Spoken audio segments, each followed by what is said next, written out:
Hola, saludos desde la redacción española de Euronews. Bienvenidos a una nueva edición de Euronews Hoy. Hoy, lunes 11 de mayo, empieza la verdadera prueba de fuego en Europa. Dos de los países con las medidas de confinamiento por la pandemia del coronavirus más estrictas, Francia y España, empiezan a permitir a algunos de sus territorios pasar a la siguiente fase de la desescalada. Estamos pendientes hoy sobre todo de esta noticia, pero también de otras muchas, y se las avanzamos ya en nuestros titulares.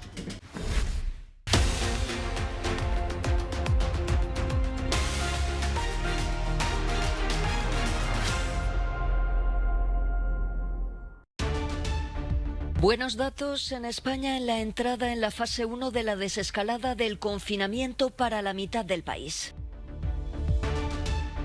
Buenos datos en España en la entrada en la fase 1 de la desescalada del confinamiento para la mitad del país. Día D de desescalada en Europa. Francia vuelve al trabajo y la mitad de España entra en fase 1. Hasta el Reino Unido relaja medidas, pero pisará el freno si la pandemia repunta. Mike Pence vuelve al trabajo. El vicepresidente estadounidense no se pondrá en cuarentena, pese al positivo de su portavoz y de otro consejero del entorno del presidente.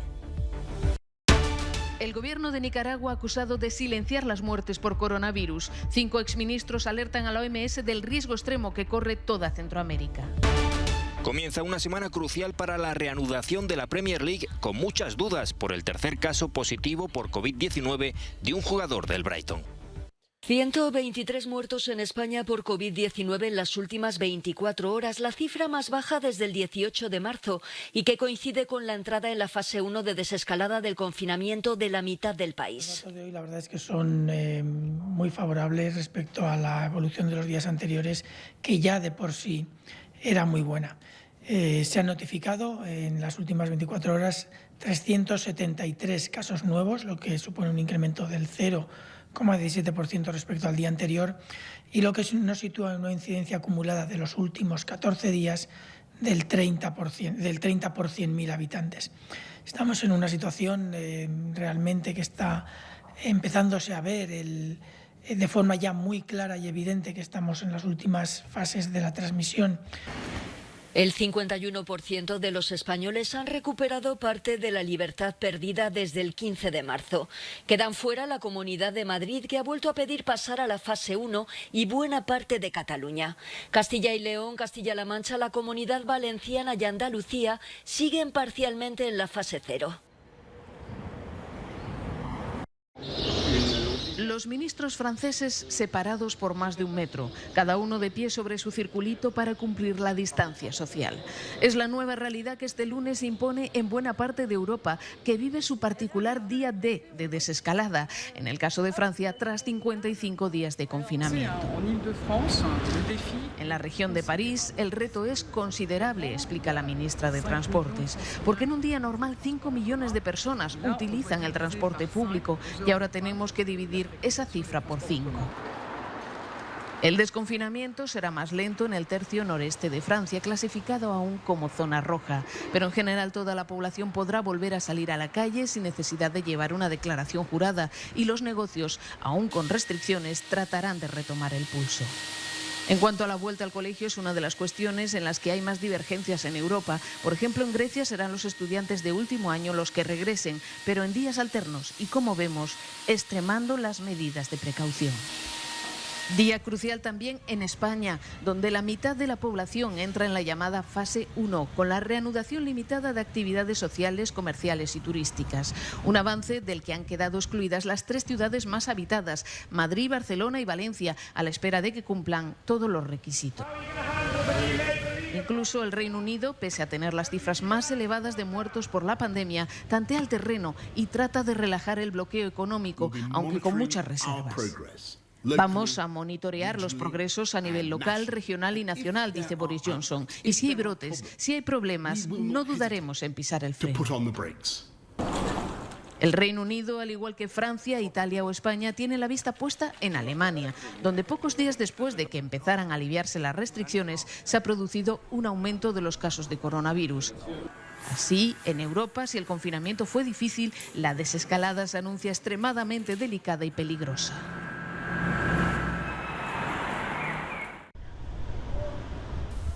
Johnson autoriza el retorno al trabajo. El primer ministro británico Boris Johnson ha presentado su plan que incluye salidas ilimitadas a la calle con distanciamiento físico. Un programa escalonado para salir del confinamiento aplicado en el Reino Unido el 23 de marzo que incluye la cuarentena a todo viajero que llegue al Reino Unido en avión.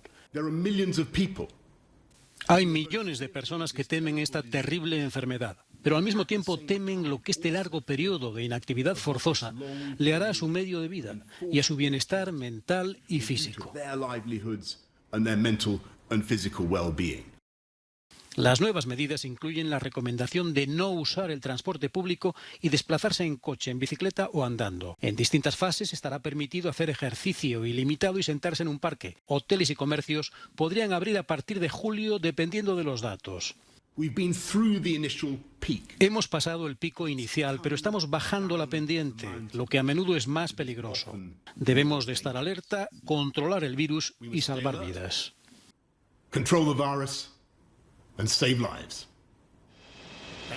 El Reino Unido ha cuantificado en 269 las muertes en 24 horas, el nivel más bajo desde finales de marzo.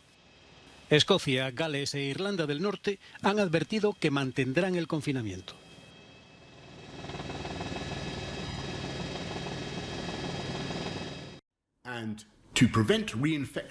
Para evitar la reinfección desde el extranjero, notifico que pronto llegará el momento, con una transmisión significativamente menor, de imponer una cuarentena a las personas que entren en este país por vía aérea. A todos los pasajeros, menos a los que lleguen de Francia. Según ha explicado el gobierno francés, sus nacionales no tendrán que someterse a los 14 días de confinamiento que anunció el primer ministro británico Boris Johnson el domingo. Por su parte, los británicos que lleguen a Francia vía aérea procedentes del Reino Unido tampoco tendrán que someterse a esa cuarentena. Londres y París, que emitieron un comunicado anunciando estas excepciones de forma simultánea, han acordado que todas las medidas que se tomen a uno u otro lado de la frontera sean recíprocas. Un grupo de trabajo conjunto estudia ya un protocolo de actuación en el Eurostat, el tren que enlace Europa con el Reino Unido bajo el Canal de la Mancha.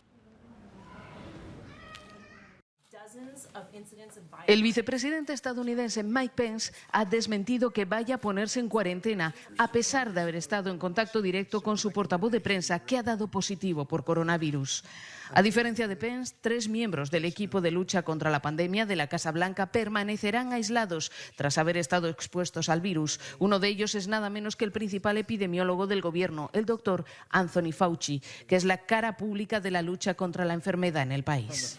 El rumor sobre una posible cuarentena de Mike Pence corrió durante el fin de semana, al ver que el vicepresidente no había acudido a una reunión el sábado con altos mandos militares. En la Casa Blanca ya se han confirmado 2 casos de coronavirus en el círculo próximo del presidente Donald Trump. Entre tanto, las protestas contra las medidas de confinamiento se suceden. 20,5 millones de estadounidenses han perdido su empleo en un mes. Al mismo tiempo, al menos 78.000 personas han muerto en el país debido a la pandemia, según un recuento independiente de la Universidad Johns Hopkins. A Roberto lo enterraron el sábado en un ataúd sellado en el cementerio de Managua. Apenas un puñado de familiares pudieron estar presentes.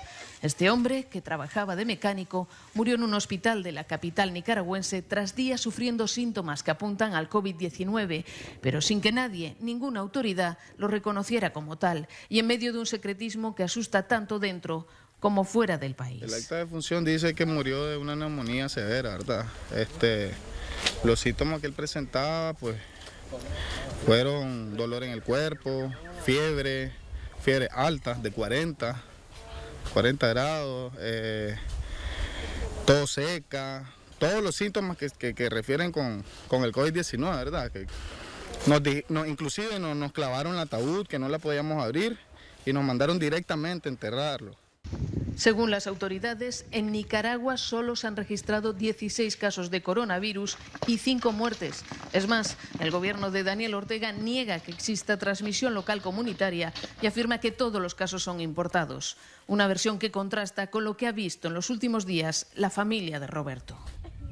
El gobierno está ocultando toda la información y sí hay transmisión local comunitaria, sí hay, porque los pacientes salen de 6 en 6 las personas muertas, y no estoy exagerando. No estoy exagerando, nosotros somos testigos. Cada vez más voces se alzan para denunciar esta situación. 5 exministros de Salud nicaragüenses han enviado una carta a la OMS y a la Organización Panamericana de la Salud para advertir del riesgo extremo al que se enfrenta tanto su país como la región de Centroamérica por la gestión de la pandemia que está realizando el gobierno de Managua, al que acusan de minimizar la crisis y de manipular la información sanitaria para negar o disminuir el número de casos.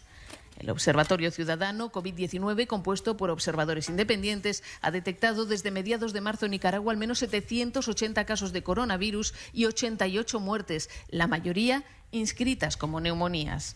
Hace días que el Gobierno dejó de informar sobre el avance de la pandemia, mientras los hospitales públicos y los cementerios son vigilados por patrullas de policía. Una vez a la semana, Tania Netherway le hace la compra a un anciano de su vecindario. Se hizo voluntaria en la plataforma Ayuda a los Ancianos que encontró en Instagram. Es una de las iniciativas comunitarias que han surgido en el Reino Unido para ayudar a las personas confinadas por la pandemia. Pueden solicitar la ayuda a través de su página web. Así se les asigna un voluntario en su área que pueden contactar directamente. Un grupo de empresas de la London School of Economics ha lanzado otra iniciativa llamada Dare to Care Packages. Los voluntarios entregan una bolsa que contiene suficientes suministros para durar una semana. Hay medidas de seguridad para asegurar que el coronavirus no se propaga durante el proceso, así que desde el momento en el que recibimos el producto, cuando llega al almacén, se limpia inmediatamente con toallitas desinfectantes, usando un voluntario que lleva guantes y se los cambia con cada paquete que limpia. Hasta ahora, según la organización, se han enviado más de 300 paquetes a ancianos. Maureen, de 80 años, que vive en el centro de Londres, nació durante la Segunda Guerra Mundial. La gente ha sido maravillosa, de verdad, y ha sacado a relucir el compañerismo que existía durante la guerra. Tras 2 semanas en marcha, la organización benéfica londinense Family Meal ha producido más de 5.000 comidas para el personal del NHS. El chef Christopher Evans Gordon, junto con un equipo de amigos y un grupo de voluntarios, ha recaudado más de 20.000 libras. Espero que haya una mayor apreciación por la comida, teniendo en cuenta la cultura de usar y tirar que tenemos. Espero que no se desperdicie tanto y nos aseguremos de que todo el mundo la reciba. Porque ahora especialmente creo que la gente se está dando cuenta de lo importante que es tenerlo todo. Es cuando hay escasez que la gente empieza a entrar en pánico. Los servicios de entrega de comida se han hecho cada vez más comunes durante la pandemia. Son muchos los que piden a domicilio ya que los establecimientos siguen cerrados. Esto le ha dado a los restaurantes la oportunidad de seguir trabajando aunque ganen un poco menos que antes.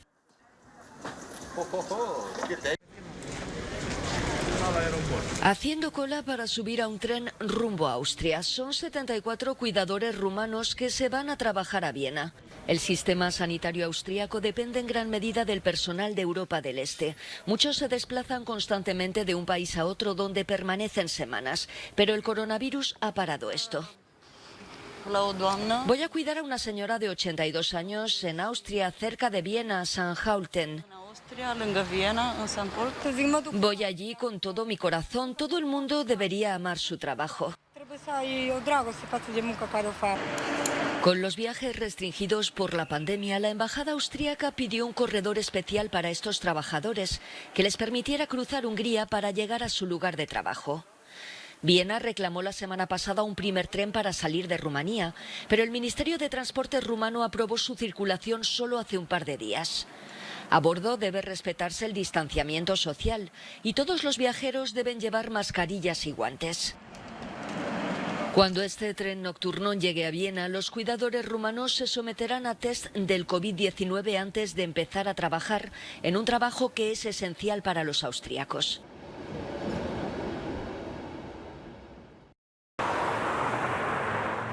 Rusia ha superado al Reino Unido e Italia en número de contagios por COVID-19.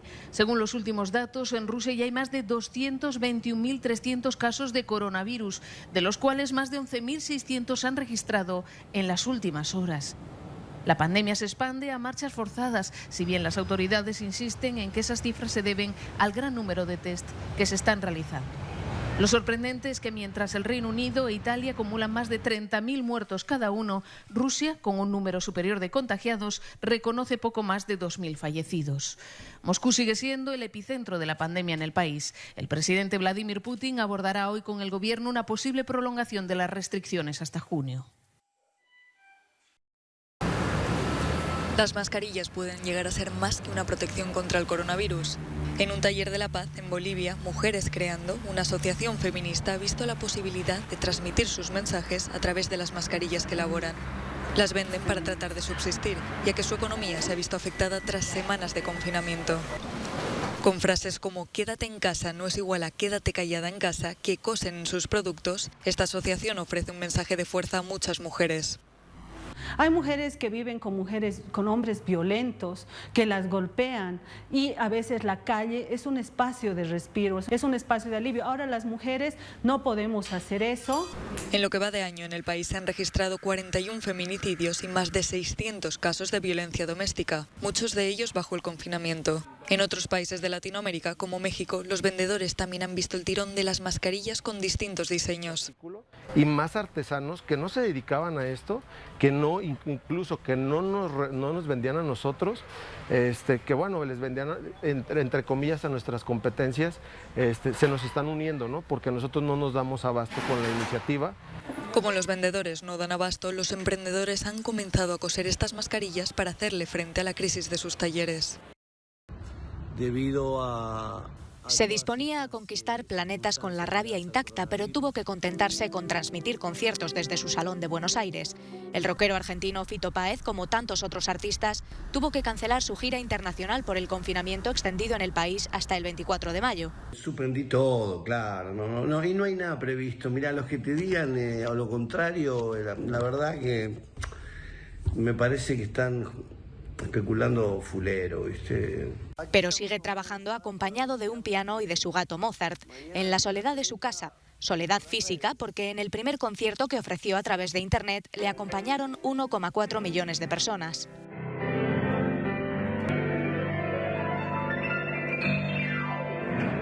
Yo necesito sentir una pulsión adrenalínica adentro de lo que estoy relatando, del cuento. La adrenalina de los conciertos deberá esperar de momento en Argentina, donde la lenta expansión del coronavirus ha matado ya a 300 personas. El número de contagios se acerca a los 6.000, la mayoría en la capital, por lo que la reapertura progresiva de las actividades que ha previsto el gobierno excluye a Buenos Aires y su área metropolitana. Mientras tanto, disfrutaremos de la música a través de la pantalla.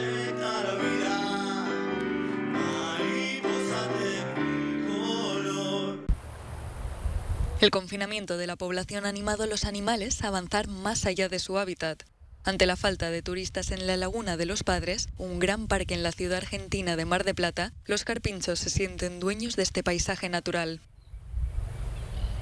Estamos hablando del roedor más grande de Sudamérica y del mundo, el cual llega a tener un peso de 90 kilos. Y en estos momentos en los cuales la menor actividad humana en un lugar de paseo o descanso como este, hace que puedan hacer uso de lugares que generalmente no están utilizados por ellos por la presencia humana. Se mueven por la orilla donde encuentran su principal alimento, la hierba fresca. Estos enormes roedores siempre han convivido a una distancia prudencial de las zonas destinadas a hacer picnic y barbacoas, pero ante el silencio salen a husmear lejos de su zona de confort. Lo que ha vivido la Laguna de los Padres no es una excepción. En otros puntos de la ciudad el escaso movimiento de la gente le ha cedido espacio a los animales. Semana crucial para el futuro de la Premier League. Comenzando por este mismo lunes, clubes, jugadores y representantes del gobierno británico mantendrán una serie de reuniones con el objetivo de resucitar la principal competición del fútbol inglés, que está en punto muerto debido a la pandemia de la COVID-19. Tanto clubes como jugadores están ansiosos por volver al césped, aunque existe una clara división entre quienes piensan que todavía no se dan las condiciones para hacerlo y quienes consideran que sí. El positivo de un tercer jugador del Brighton, confirmado el domingo, ha alimentado las dudas del director ejecutivo del club, Paul Barber. Los equipos van a sufrir situaciones en las que varios jugadores se enfermen. Necesitamos saber cuál es el plan de la Premier League para cuando ocurra esa eventualidad, porque al fin y al cabo, y lo hemos dicho 1000 veces en las últimas 8 semanas, la seguridad de los jugadores y del personal debe ser una prioridad absoluta. Según la prensa británica, al menos 8 clubes se resisten a retomar la competición, entre ellos los 6 últimos de la clasificación. En cualquier caso, la reanudación, que ayudaría a paliar pérdidas económicas multimillonarias, sería en estadios vacíos y, a ser posible, neutrales, condición esta última que también ha generado controversia. Hasta aquí esta edición de Euronews Hoy. Ya no tenemos tiempo para más, pero ya saben que pueden seguir informados en todo momento en nuestra página web y nuestras redes sociales, así como en los boletines informativos en nuestra televisión. Nos vemos en una próxima ocasión.